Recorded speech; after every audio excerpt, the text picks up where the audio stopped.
Okay, so thanks. Then in the end, I have one question because I saw the solar lamp and all your activities, and for me that seems to be like a fixed way how to go and how to proceed. So I want to ask you, do you have any kind of plans for the future? How you or do you want to do something new or what are your plans for the future more in general?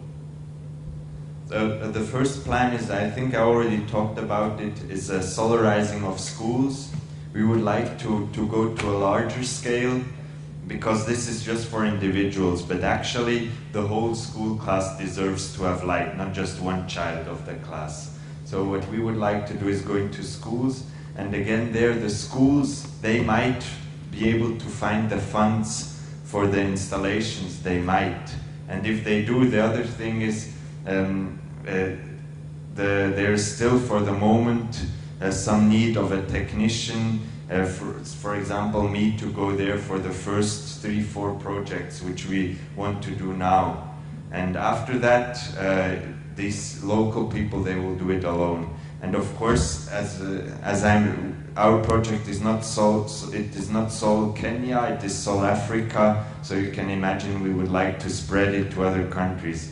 I was now the past 5 months for an internship in Ghana, which was from my university where I'm studying at the moment, and there also the demand is very high for something like this. So as soon as it is possible, as we find funds, we would like to spread it to all over Kenya first, and then to neighboring countries, or as I'm now having contacts in Ghana, maybe also in West Africa. Okay, thanks a lot. The next project, these are the winners of this year's Next Idea Grant, called the Choke Point Project by the P2P Foundation. And these people want to draw, I would say, a map of the internet. They want to map the choke points of the internet, which is a highly political topic. And so and the people, two of them, they have been here now for 3 weeks at the Ars Electronica Future Lab to develop the idea, to develop the map, to gather information together. And I'm very happy to introduce to you now James Berg from the P2P Foundation, who is going to talk about his project. Hello everyone, thanks for having me. Great to be here in Linz. For those of you that have known us for a little bit longer, apologies for seeing this presentation for maybe the 50th time. Just be a little bit patient. For those of you that this is fresh, then that should be not the problem.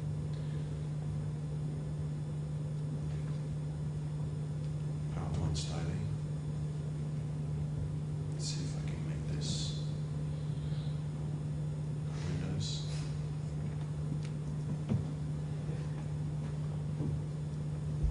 We go full screen.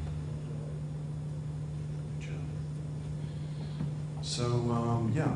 We're from the Choke Point Project, and this is how I'm just going to kind of give you an introduction of how we started as a group, and then take you through kind of some use cases and what we're looking for, and then like a few screens of what we're basically building. So as you kind of, it's in the news all the time, Arab Spring uprising has been happening for a long time, and so on I think January, the end of January, the internet was shut off, and so as a group of us, the PV Foundation responded, and we just put out a call for people to help contribute. How can we do something? And kind of images like this started coming in, showing the internet, what was going on, and we had Senator Lieberman in America who kind of came up with this idea, let's just everyone have a kill switch so we can just turn off the internet. So not just in regimes that we see as kind of classic dictatorships, but also within our own so-called democratic countries too. So talking to our friends and people that started to contribute, we realized that the most important was to know actually what's going on the network layer. So there was a real call for how can we measure that, and let's do it in a really near real time, we call it. Not only to measure what a choke point is, like, which is this Like you have your connection in your house, you have internet from your router, and if you turn that off, then maybe all the computers, your family turned off. But take that to the scale of a country, you have like one node where perhaps, like in Egypt, there were 4 places where the internet actually comes into the country. So if you turn those off, you effectively turn off the internet very easily. So people had to reroute around, use fax machines and weird techniques where people were kind of using much older traditional technologies and having it routed back into the internet. We also had another team form who, a lot of the problem is people who make decisions about technology often don't really know much about it. So this is a workshop team who go around and kind of do a tangible workshop showing people how does the internet work, what do all the different bits and pieces that go into making networks, how do they all work, and also we to do some security as well. So part of the funding we used we went to visit, which is one of the most kind of famous gatherings of geeks on the planet in Berlin. Every 4 years they have the Chaos Communications kind of summer camp. There's a winter yearly event in Berlin, which is a little bit different. So it's set in a Soviet aviation kind of museum. So you can see all sorts of, I guess that's a runway, and there's these bunkers at the end. You see bunkers where they hold talks. And it is a little bit Burning Man. If you know this conference in America, people just come in set up tents, and there's often this kind of embassies for each country. So people, the Italian embassy, the French embassy, and so we came there, and we created, they're called villages, and we created the Blackout Technologies, Resilient Technologies Village, and we encouraged groups who were busy, Al Jazeera, I think we had the EFF, a bunch of other groups, some of the kind of local situation. They're using portable toilets to put computer racks in there to distribute connectivity for getting internet. So really weird. And these guys were sending signals to bouncing communications off the moon. It's a pre-satellite technology. We were, if you had a heart pacer, you shouldn't be around this strength thing they put up there, because you're liable to be killed. Okay, so we brought Gustav there, who works for Access Now, a big rights group, and the CTO there. We were discussing, presenting our project, and what we were doing was working on our network architecture, because there's a lot of problems. Like, if you're going to measure the network, you need people within each country to be measuring the network. And how do you do that without having them be locked up in prison when their computers are detected sending networking signals to machines in other countries? So plausible deniability is the legalistic term for it. And this is Gustav running me through, I think that was a vague sketch of how specific we want to get. Because right now when, for instance, you hear on the news, internet's down, but we want to get to a level where in that area B, we know in a very specific area, the internet's been shut off, but in the other areas it's on, or where there are restrictions going on. So we met different organizations, Telecomics was there, of course. And it's related to this, which is something positive, that the freedom to have an internet connection is related to Article 19 of a human right, freedom of communication, freedom of expression. I'm going, okay. So what are some of why are we building it for who? So one particular use case is in Syria, journalists aren't able to go in the country, so they have activists on the ground. And sometimes you lose contact with the activists, so you can then kind of rule out, if you spot it on our map, near real-time map of what's happening on the network, if they've lost like the ability to communicate, then you can rule out that they've perhaps been captured or disappeared. family members wanting to contact each other can use this to know, oh, I think what's the situation going on locally. Often in very big natural disasters, for instance in an earthquake, cell phone towers go down and you can't quite see the actual scale and scope of what's happening on the ground. So this could possibly show what's happening. Research as well, the data can be used by universities across the world, research institutes. Here are just a few of the kind of things that we're scanning for. So just run through them quickly. Power outages, it's a blackout. Cell phone towers going down. This is the Falun Gong radio frequency called Fire Drake, where they replaced the Falun Gong Buddhist message with Chinese military music. Very nice. Bandwidth throttling, which you might have if you're downloading a movie using a torrent. And portal, so many different ones, attacks. So this is kind of what we've been working on, how to represent this. We've just come up with a simple visual system and kind of how this might work in a UI, user interface. So you'll have a kind of global view and a local view, and you can track countries, see legislation, lobbying activity, how to get around, like how to circumvent blocks.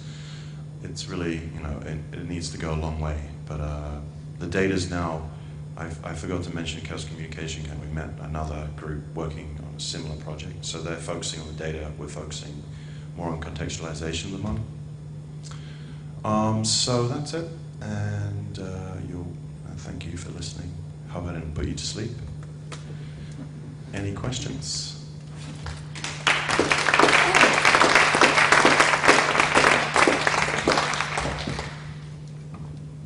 Hi, congratulations for the project. And I saw quickly pass a map on censorship. And I'm wondering if you have already all the information about censorship. And I live in Shanghai, so it's quite important information for me. And what actually would you, how do you think of using the censorship information, and if you have already connections? I saw if some other organizations that could contribute to create some kind of rights for free communications in internet and ban censorship, and what do you think about it? Yeah, I think it's directly related. I'm not quite sure how the definition, like in your definition of censorship, but certainly on a technological level, like when they restrict YouTube in China, then you can say they're censoring a certain site or on a certain keyword. But if you can look at this slide, like we have some bandwidth throttling going on. We're in Mozambique, but there would be probably, if we notice that, then that would be reported, and you can download the data, and probably we'll open the platform up so that people can add or report stuff. Although we try to do most of this on a very technical level, but of course there are other platforms as well where people sometimes report censorship that's happening, so I think a combination would be great. So yes, we would love to have people sending in things they noticed, and we will be reporting it per country.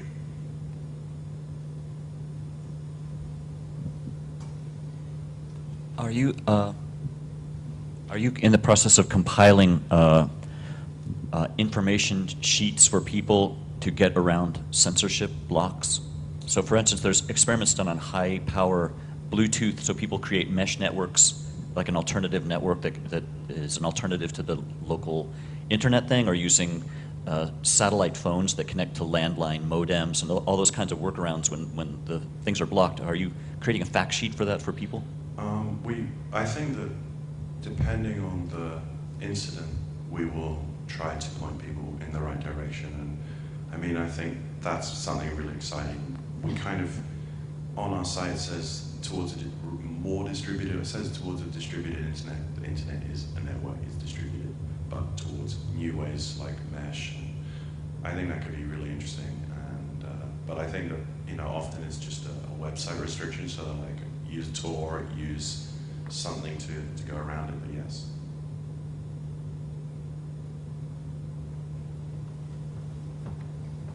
may I ask you what the problems are that you have got to face here? Because, I mean, this is a rather controversial project, probably. So, have you had to face resistance? Yeah, I mean, I'm expecting to have lots of attacks on a network level, and it's a pretty ugly situation. Like talking to friends in rights organizations, they're being basically targeted by regimes, hackers, like paid for by governments, and all sorts. So that's just not a really nice security kind of environment to live in. Now that there's another group doing the data side of this project, we might be having less attacks if they have to deal with that. So, because that's probably the most sensitive part of this project.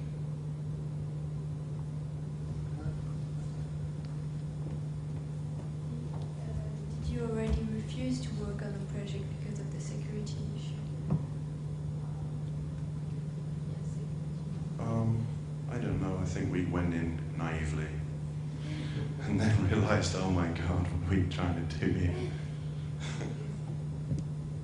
Can I? It's on. Hello.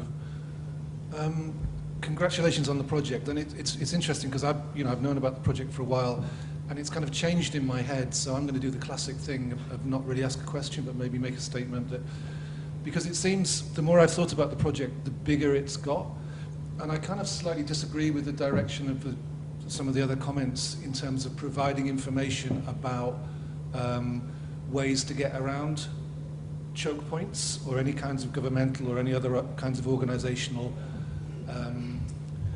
tinkering with free access to information. And I also sort of slightly disagree with the way that Gerfried yesterday at the NICAs talked about it as a subversive project, because I think it's really it's a much bigger project than I first realized, and I think it would be really, really useful to try to position yourselves not as a subversive organization, but as an organization that really focuses on that slide from the Article 19, because it's not subversive to try to guarantee free access to information, is it? It might be subversive to start responding to governmental effects to control it, and in a way maybe it would be useful for you guys not to get involved in that second stage, but to really stay focused on the first bit, which is mapping what's going on and then letting other people use that information and take it in the ways that they want. I mean, it really depends on, I mean, we think on a network, like just data itself is kind of dry, so you need to make it meaningful to people, so it means something that they can do something with. As we're now waiting for the partners that we met who are really like the most amazing coders and have already, they've proved themselves already, so we can't talk about them, but we're waiting to see, okay, deliver the goods. So we're just going to focus more on contextualization, but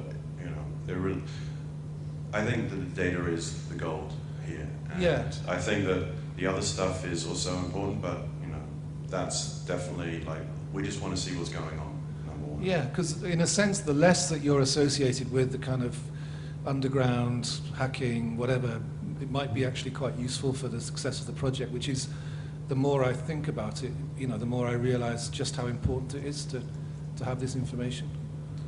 Yeah, maybe this t-shirt was the wrong design. Yeah, maybe you should start wearing a suit and tie. I think I can do that. Face man, to the ready. Thanks.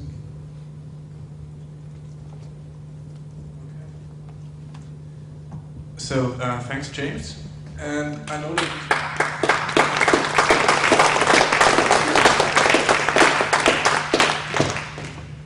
that already a lot of questions have been asked today, but I want to ask all the speakers to come and to enter the stage, because at least I have one question.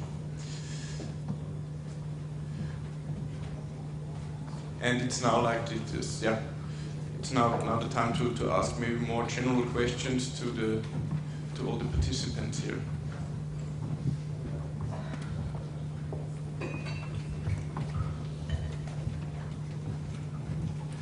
Before I ask my question, I want to ask you: are there some questions to all of them? Some more general ones, or also specific ones?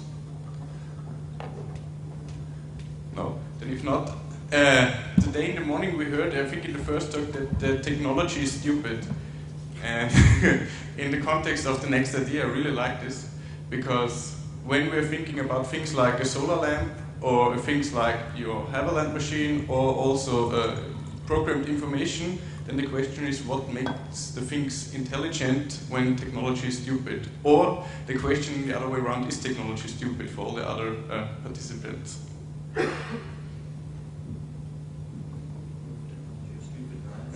You have to defend yourself now. For me, the question is, when we heard about the technology is stupid, then for me the question is, when you see something like this solar lamp we saw today, or your machine, what makes a machine then intelligent? What other parts, or are machines in general stupid things?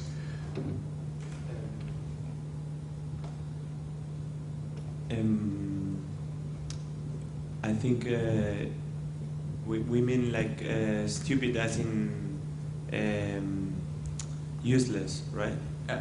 Like I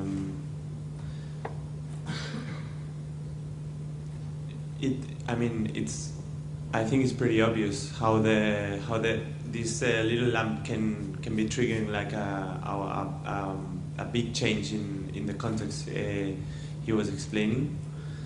And I can, well, because we come from Spain, so we see these. I can speak about many like examples about how solar energy is misused in Spain, or how, for example, a lot of people is installing solar panels just because they get subsidized by the government, and so sometimes this energy might be even like not plugged into the network, but just like, you know, speculated over the. So that's kind of what we try to do. We try to focus on the message and the use, and then see what kind of technology can be used, and of course always trying to keep it the cheapest because we have no money, and the easiest for the people to use, repair, reuse, and then at the end recycle, of course. I think that probably when they're talking about that data is golden, it's kind of like the same approach, probably. It's a gold source. I think maybe we should not say technology is stupid, but technology is easy. I mean, I agree that the technology of the lamp is not very high, but the whole thing is a little bit complex because you see all the other aspects, the distribution and the paying and all that. But the technology is actually, you're right, it's easy, but I would not say it is stupid, because it helps somebody to have a, for example, with the lamp, to have a better school education. So I don't think you can call it stupid. I guess what you're referring to is the fetishization of technology. Tech is inherently good or intelligent in that sense. Because I think that, I mean, we're around kind of a lot of geek things, and technology for its own sake. To me, you know, it's like, it's cool, therefore it's good. And I think that's what you're referring to now. That, yeah, obviously this is an absolutely brilliant idea with big social consequences, but if you go to a lot of tech events, or you're involved with a lot of tech things like the Mobile World Congress in Barcelona, there's incredible amounts of money being spent on ridiculous projects, or app developers, you know, like this Amsterdam, you know, there's a big developer community, and you know, you see hundreds of, oh, let's do another version of Spotify, let's do another thing of this. I think in that sense, yeah, technology is, you know, technology for its own sake is pretty stupid, but the use of this, or the, you know, the project you're doing, I think is, it's very clear that is, it's an intelligent use of technology. Yeah, what I meant is like technology by itself, it's nothing. So the thing is what you do with it. That's all, and that's an amazing application for sure. That's it. I come in here talking about technology, and we saw that the Haberland and the Kiwi light, the little lamp, they are a way of realizing technology, but they are also important in the aspect of design, because they're both objects which are very popular at the exhibition. People come and want to see it, come and want to touch it. And could you explain in which ways the technology produces the design in your pieces of art and objects? Well, we take care a lot of design because I think it's like a way to approach to the people, and that's it. Like make it attractive, and then the concept is behind that. That thanks to like design you can reach it. And you also ask how is the technology fitting the design? Also. Yeah. I don't know. I think it's in our case again it's a matter of economical limitations.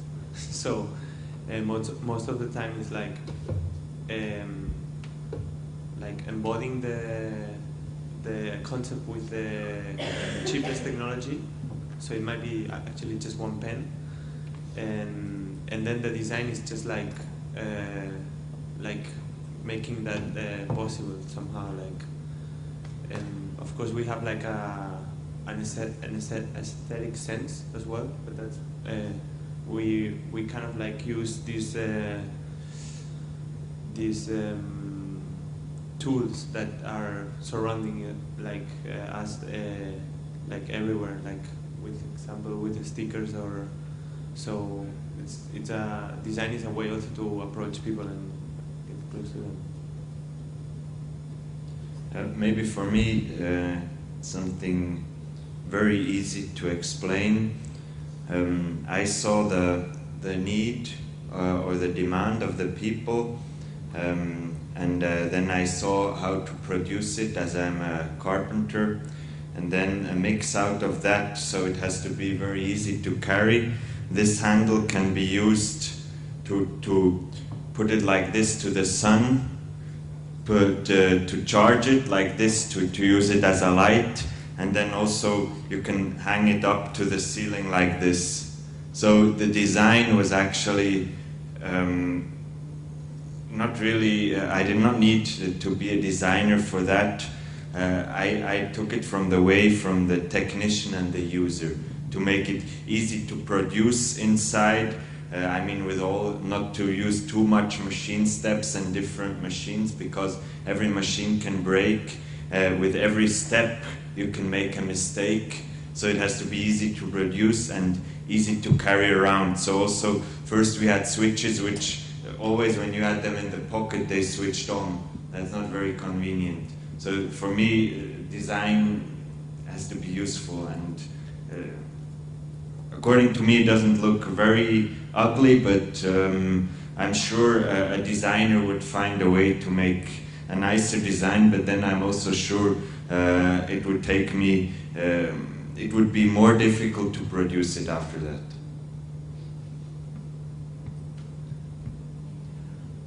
I see a common thread in all of your projects, which seems to be a very hopeful, optimistic project of democratization and having people understand in their own hands how to use technology, including the choke point thing of showing people how packets work on a network so they have an understanding of that, or in understanding how they might be able to generate food from urine, or make a light source that would last for years, that would be something people could create with their own hands. When someone buys an iPod, they sign a service agreement that says that they will not understand it, and that to use it for any purpose other than the one that Apple designed it for is breaking the law.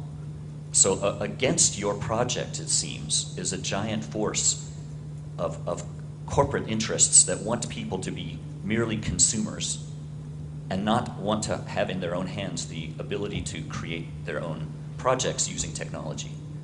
I'm wondering if this was what I was getting from what you were saying now, from all of your projects. And I'm wondering if you see something similar as a thread in your projects, and if you feel hopeful, if you have a sense of hope about changing the perspective on a large scale in your respective countries of people moving away from a consciousness of consumerism towards wanting, actually desiring to participate, have participatory technology that you are advocating.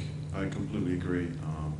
And just the idea of prescriptive play through like the modern, I used to play Dungeons and Dragons as a kid, and you sit around a table, you become this person, and you have this kind of narrative driven, you just talk with each other and you make up your characters. And now when you play modern computer games, the algorithms are already created, there is some free movement. And so relating this back to design and what we, showing people that they can actually create their own tools and learn how to build them themselves.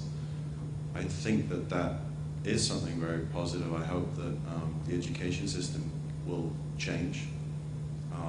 I see a lot of movement in that, but we're still in the old industrial model and the old consumptive model. I think there's another point there that you said Apple, and you say there's all these big players against this kind of thing we're doing. But looking at the economic situation we're in, I mean, we met a lot of people working on what they call collapsonomics. That we're in a situation of economic crisis, which is going to force a lot of people to begin to do more DIY stuff, to begin to look at these things, to begin to make their own networks. When we talking about networks and talking about physical networks of people communicating and networks of technology. So people, thinkers, people say that were involved in the chaos communication camp those, and these are very, very advanced geeks. These are geeks that are building all this stuff. They're beginning to look at very localized networks and how you can communicate that and how you can contact that. But I think that's the other side of the Apple or the other side of big corporations. We're in an economic crisis. We're in an economic situation. I mean, if you think about Spain, for example, 45% youth unemployment. I mean, like these guys, they want to go to a club, so they find the technology to get into a club because they can't afford to go to it. I think that's really, and that's a lot of the stuff in the P2P Foundation that we're investigating is precisely that stuff. What examples are there around the world? Who's doing what where, and how can you connect all of that stuff together?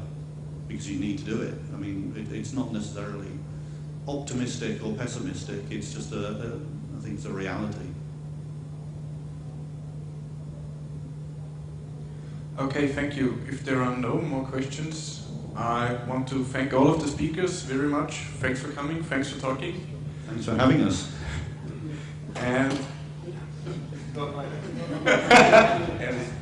And we're having a break now, and the second part of today's Pixelspaces symposium is called Open Research, and I think we'll start at 2:30, and I hope to see you all back again. Thanks a lot.